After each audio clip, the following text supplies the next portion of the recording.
This one.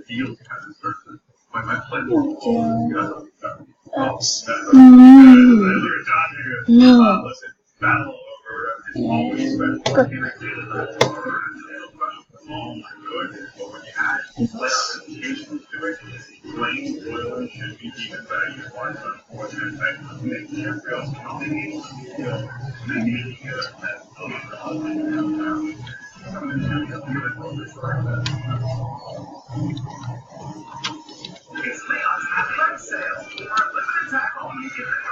One, two, three, four, seven,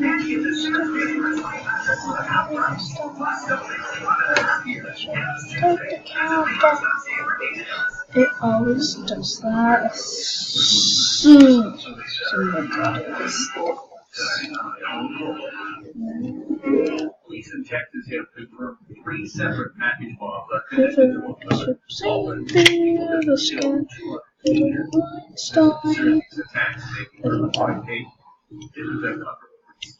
He slapped right there, 3 feet in front of about 3 feet in front of his front door. Anthony Stephon howled, bleeding from his face, had shrapnel in his chest, and both of his hands were nearly blown off. That's according to his neighbor Sean Phillips, who was the first to reach him and try to save his life. Was the victim able to tell him?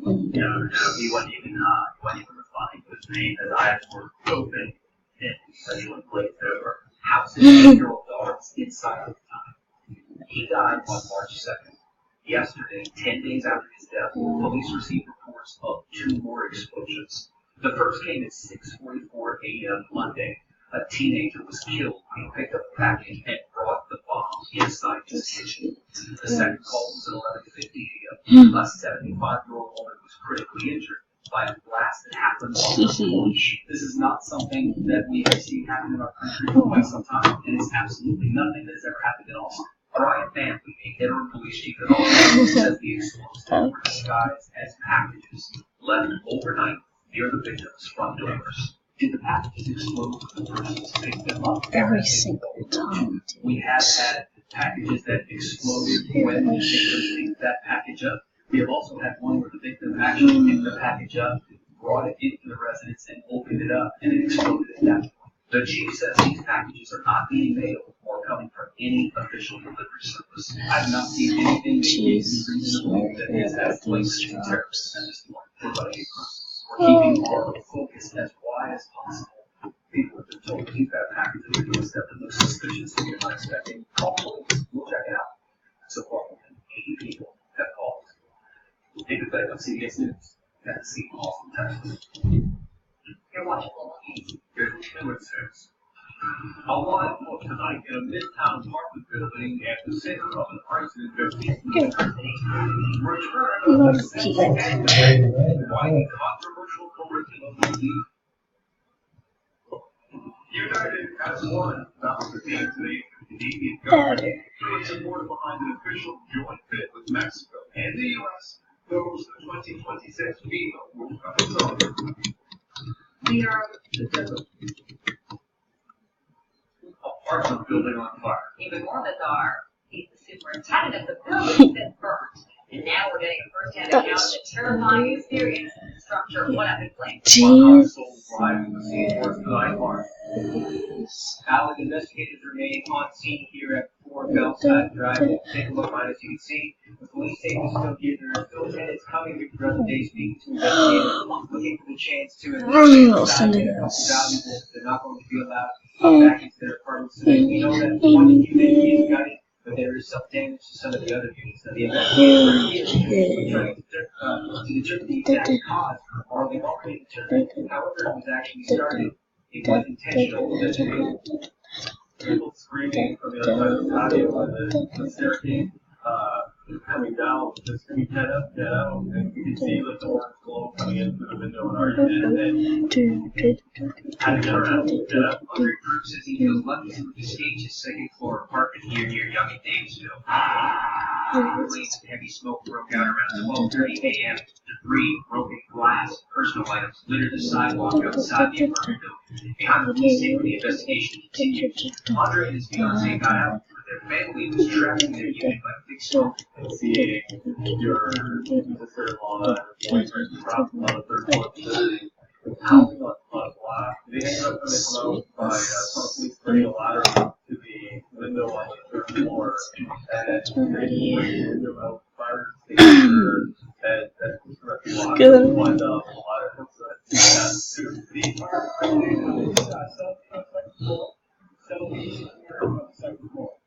Pets were killed in the fire. Investigators say that fire was intentional.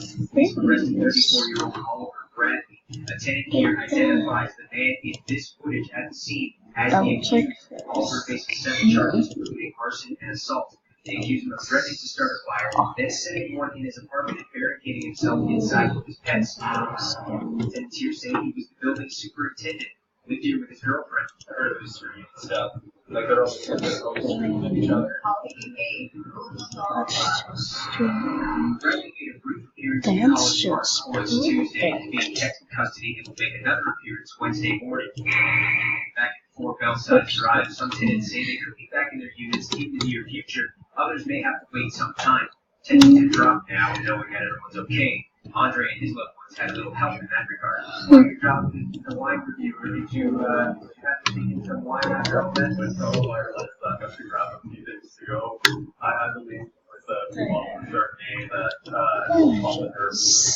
Now, the superintendent accused of arson will be back in tomorrow morning at 9:30 as far as tenants looking to get back into their units and when they can do so. We've heard from some who haven't had much damage who say they expect they could be back in their units as early as tonight. Others may have to wait up to a week or possibly even further. Investigators still obviously assessing the damage, but it's safe for people to go back in long term.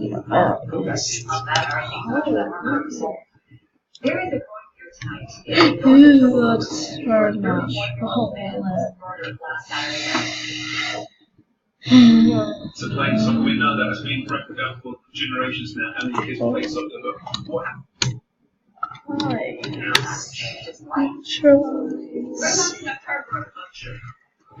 To be an independent black Whatever.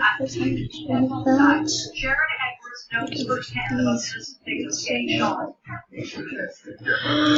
January 27th, her husband, Gary McPherson, was taking out garbage on the Mount Hollywood Drive townhouse. The 16-year-old was caught in a hail of bullets.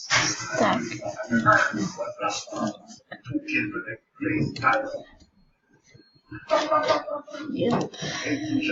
The person was shot once each foot. He now has a permanent limb has developed arthritis. It has been on long-term disability ever since. What the Taser bullets shooting this past Saturday at 5:45 p.m. One through the window of that townhouse and one right through his tiger mirror. But unlike Barry's in the first, the man shot this past week. 31-year-old Wayne S. Diesel, the father of 3, was the victim.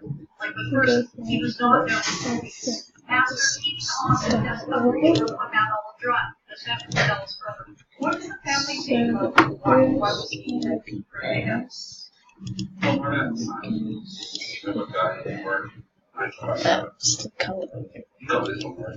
Yeah, that means. Police called mental health a priority. The superintendent of 23 Division Hospital news that means more officers patrol the area, but admits they can't be there 24/7. As a result, after 5 p.m., residents go inside and lock their doors. There's a time that it's like God shows up. When the devil shows up, there is obviously destruction. A terrifying news. In McPherson's case, there has never been an arrest. Can you take the garbage out anymore? No, I won't do that. Detectives tell local news they hope to release more information about the suspects once the plate with Elmsford on Wednesday. It's no fun. Wow, that's cool. The government is not doing that. It's like no one here. Catherine McDonald. Okay. There are concerns at Ryerson University of a potential bed bug infestation in one of the classrooms. No, they did not just. Well, that's right, we do, and here they are, Alan. So they're in this giant double bag for have them escape, but 5 or 6 fully grown bed bugs and exterminators say not only are they fully grown, but they're actually very well fed. Now, students here at Ryerson University and student kids called the Eye Opener were able to collect a few things from one of the classrooms here to prove to the school that there actually is a problem here. Now, this all actually started much earlier in September. Students flagged spotting the parasitic insects in the Victoria building on campus, specifically in 205. Students said they were spotted crawling in between the cracks in their desks. Ryerson told the student newspaper called the Eye Opener that they did an inspection and nothing was found, but more reports surfaced last week, and this time a student reporter saw them in the classroom and said she was even bit by one. So last night, 2 of them went to the classroom and within minutes were able to capture a handful of the insects and show that to 8 exterminators who confirmed they are in fact bed bugs.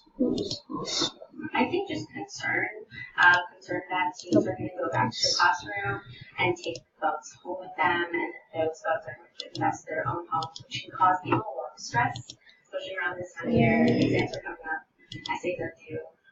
So being reaction is just concern for students. This time, Ryerson has decided to take action. It says today it has dispatched a canine unit to sniff out the bed bugs. An exterminator is here at the school. Also, they sprayed the classroom shortly after. They did send this statement saying that the university is aware of the issue and currently assessing the route in question. Our students have been helpful in bringing this concerns forward so that the situation can be addressed properly. Now, meanwhile, classes in that room have been temporarily moved or canceled, and these guys, by the way, can live for about 5 months. I'm not sure how long these students will hang on to them, but I'm going to be handing this job right back to these students as soon as I'm done with this report. Back to you. Oh, I feel like So dumb.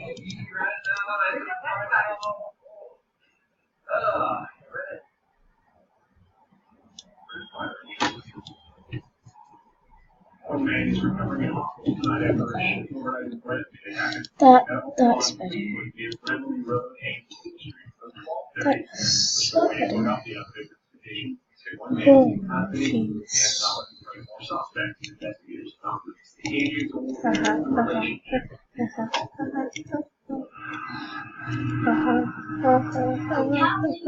Lose her own seat in the next election. It is a startling thought, and the poll shows it is a possibility. And to make matters worse for the Liberals, the forum polls also show that the Tories could be taking a big chunk out of the polls and that the more seats in Toronto, the Liberals are going to see here. How much more SpongeBob? So I'm expecting that the Tories win.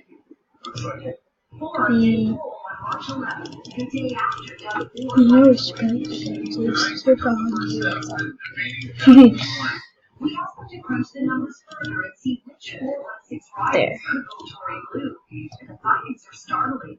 Right now, the PC party only has 1 seat in the 416, but look at how the map could change. The forum numbers show 15 ridings could turn Tory in the June election, namely the Etobicoke, Scarborough, and the Don Valley.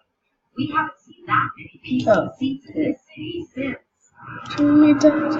Right here is 3 years in the 90s. This is the death knell of the Liberals. Well, just like we see in Toronto, since it's gone to Canada, so it's really critical that we keep in this area. So will the 416 be a battleground, do you think? Well, it's a battleground strategy because they really have a battleground outside Toronto. If you're playing in Toronto, it's really tough for them. Back to Captain Toronto, John Valley West. Forum's numbers show the Tories are leading there with 47% support, compared to 41% for the Liberals. More positive from Forum is caution, though, not to read too much into those numbers, because they don't factor in Kathleen Wynne's profile and name recognition. Even if that could still give her an extra 10 points and sure it's a victory. Still, it would only put her 4% ahead. That's close, and a big drop in the last election in 2014.